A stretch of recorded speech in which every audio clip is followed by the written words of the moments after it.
Ne vous laissez pas abuser par les mensonges que les femmes racontent aux hommes. Naviguer dans le monde des relations amoureuses n'est pas une tâche facile. Si vous avez déjà eu une relation, vous savez que les femmes mentent parfois pour éviter les conflits, les confrontations ou pour vous exploiter. Même si ces mensonges n'ont pas de conséquences graves, ils révèlent les intentions et la nature d'une femme. Comprendre certains mensonges courants des femmes pourrait changer la donne pour vous. Cela peut vous éviter d'investir votre temps et vos émotions dans une personne qui n'est pas intéressée par une relation authentique. En étant conscient de ces mensonges, vous pouvez aborder les rencontres et les relations avec plus de clarté et de confiance. Voici 6 mensonges courants que les femmes racontent aux hommes.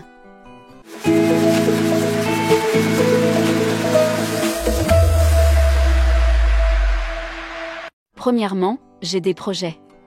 L'une des choses les plus frustrantes pour les hommes dans une relation amoureuse, c'est lorsque leur partenaire leur raconte des mensonges bâclés. C'est le genre de mensonge qui vous laisse frustré et qui vous amène à vous demander ce qui se passe vraiment. Imaginez que vous discutez avec une femme et que vous lui proposez d'aller boire un verre ou un café. Elle vous répond qu'elle est occupée cette semaine et ne montre aucun intérêt pour un nouveau rendez-vous. Mais vous repérez ensuite ses publications sur les médias sociaux où elle sort avec des amis ou se rend à des événements. C'est un exemple classique de mensonge. Il est clair qu'elle n'est pas trop occupée pour prendre du temps pour d'autres choses. Ce type de situation peut être incroyablement frustrant.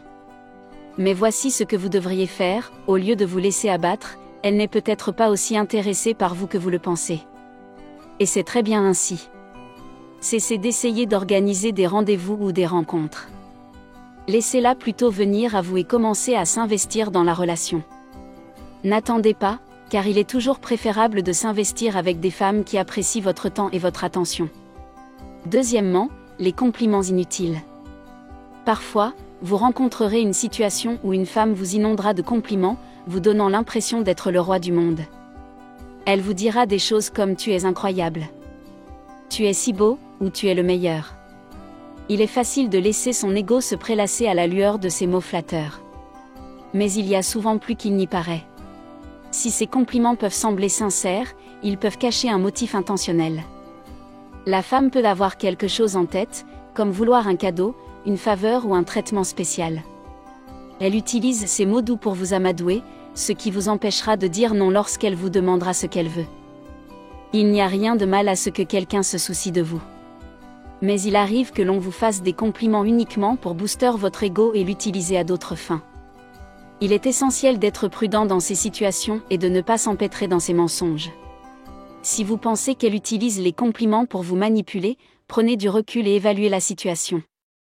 Vous pouvez refuser ces demandes et poursuivre votre relation avec elle. Mais s'il commence à se fâcher parce que vous n'avez pas fait ce qu'elle a dit, il est temps de penser à aller voir ailleurs. Troisièmement, ce n'est qu'un ami. Il n'est qu'un ami est une affirmation classique que vous pouvez entendre de la part d'une femme. Il s'agit d'une affirmation complexe. À première vue, elle peut sembler inoffensive.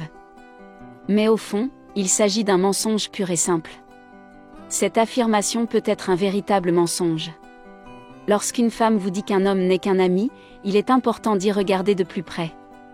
Il n'est pas nécessaire d'être contrôlant. Mais assurez-vous que vous êtes tous les deux sur la même longueur d'onde. Les femmes peuvent avoir des amis masculins, il n'y a pas de mal à ce que les amitiés entre hommes et femmes soient entièrement platoniques. Cependant, dans certaines situations, la déclaration d'une fille de n'être qu'une amie fait froncer les sourcils.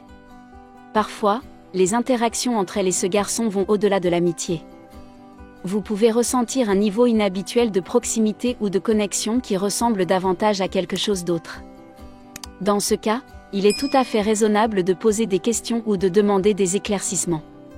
Faites confiance à votre instinct et exprimez vos préoccupations de manière respectueuse et non conflictuelle. Si elle se vexe ou se met en colère, prenez du recul et réfléchissez objectivement. Si quelque chose ne vous semble pas normal, ne vous contentez pas d'accepter ces paroles telles qu'elle les dit. Il est normal d'être curieux et d'examiner de plus près la dynamique entre elle et son ami. Observez comment ils interagissent lorsqu'ils sont ensemble. Semble-t-il trop flirter ou trop protéger leur amitié ? Si cela s'avère être un mensonge, et que la relation s'en trouve être affectée, évitez de vous faire du mal plus longtemps et passez votre chemin. Quatrièmement, Je te paierai plus tard. Imaginez que vous prenez un repas ensemble au restaurant et que l'addition arrive. Elle peut dire « je te paierai plus tard » et il semble qu'elle ait sincèrement l'intention de régler sa part par la suite. Cependant, il arrive souvent que ce moment ne vienne jamais et que vous deviez payer la totalité de l'addition. Cette phrase peut sembler dure. Il n'y a rien de mal à payer l'addition du dîner, le problème se pose lorsque cela devient une habitude. Un autre scénario dans lequel cette phrase entre en jeu est celui où elle demande à emprunter de l'argent ou à bénéficier d'un prêt. Tout commence par une promesse, mais le remboursement peut être retardé, oublié. Ou parfois, il peut ne jamais se produire. Il se peut qu'elle utilise cette technique pour reporter ses responsabilités financières immédiates ou pour emprunter de l'argent sans avoir l'intention de le rembourser. N'ayez pas peur de la confronter. Ce n'est pas à vous de couvrir les coûts financiers de la relation. Vous pouvez le faire si vous le souhaitez. Mais ne la laissez pas en faire une habitude. Cinquièmement, je ne suis pas rancunière. Ce n'est pas grave. Je te pardonne. Cette phrase semble être un signe de pardon et de passage à autre chose. Mais en réalité, elle est souvent vivante et vous coûtera beaucoup. Rappelez-vous cette situation où vous avez eu une vive dispute avec elle, elle vous a assuré qu'elle vous avait pardonné. Cependant, au fil du temps, vous remarquerez que la question refait surface lors de désaccords sans rapport avec le sujet. Cela signifie qu'elle a gardé cette rancune et qu'elle l'a gardée sous la surface. Ce mensonge peut être un jeu de pouvoir pour garder le contrôle de la relation. En vous faisant croire que tout va bien, elle peut vous maintenir dans un état de culpabilité ou d'anxiété, ce qui lui permet d'influencer plus facilement les décisions ou de manipuler la situation. Par exemple, si vous vous êtes disputé au sujet du temps passé avec des amis, elle peut vous dire qu'elle vous a pardonné et que c'est du passé.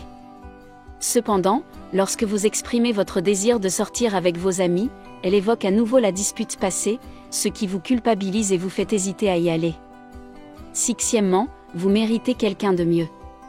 Personne n'aime la confrontation. Elle peut être inconfortable et gênante, surtout lorsqu'il s'agit de rompre avec quelqu'un. C'est pourquoi les femmes utilisent souvent des tactiques et des mensonges pour mettre fin à une relation sans devenir le méchant. Elle dira « tu mérites quelqu'un de mieux ». Cette phrase n'est pas aussi directe qu'elle en a l'air. Elle peut être perçue comme un geste d'attention et de considération. Mais attention, il s'agit d'un mensonge fréquent. Ce mensonge indique qu'elle ne s'intéresse plus à vous. Elle essaie simplement de vous faire comprendre qu'elle ne s'investit plus émotionnellement dans la relation. Dans de nombreux cas, elle pourrait essayer de vous faire porter la responsabilité de la rupture. De cette façon, elle se retire de la situation tout en paraissant gentille et attentionnée. Il est donc essentiel de lire entre les lignes. Ne pensez pas trop à sa vie et passez à autre chose. Votre bien-être mental passe avant les caprices de votre partenaire. C'est tout pour aujourd'hui. Si vous avez aimé cette vidéo, n'oubliez pas d'aimer et de vous abonner. Merci d'avoir regardé cette vidéo.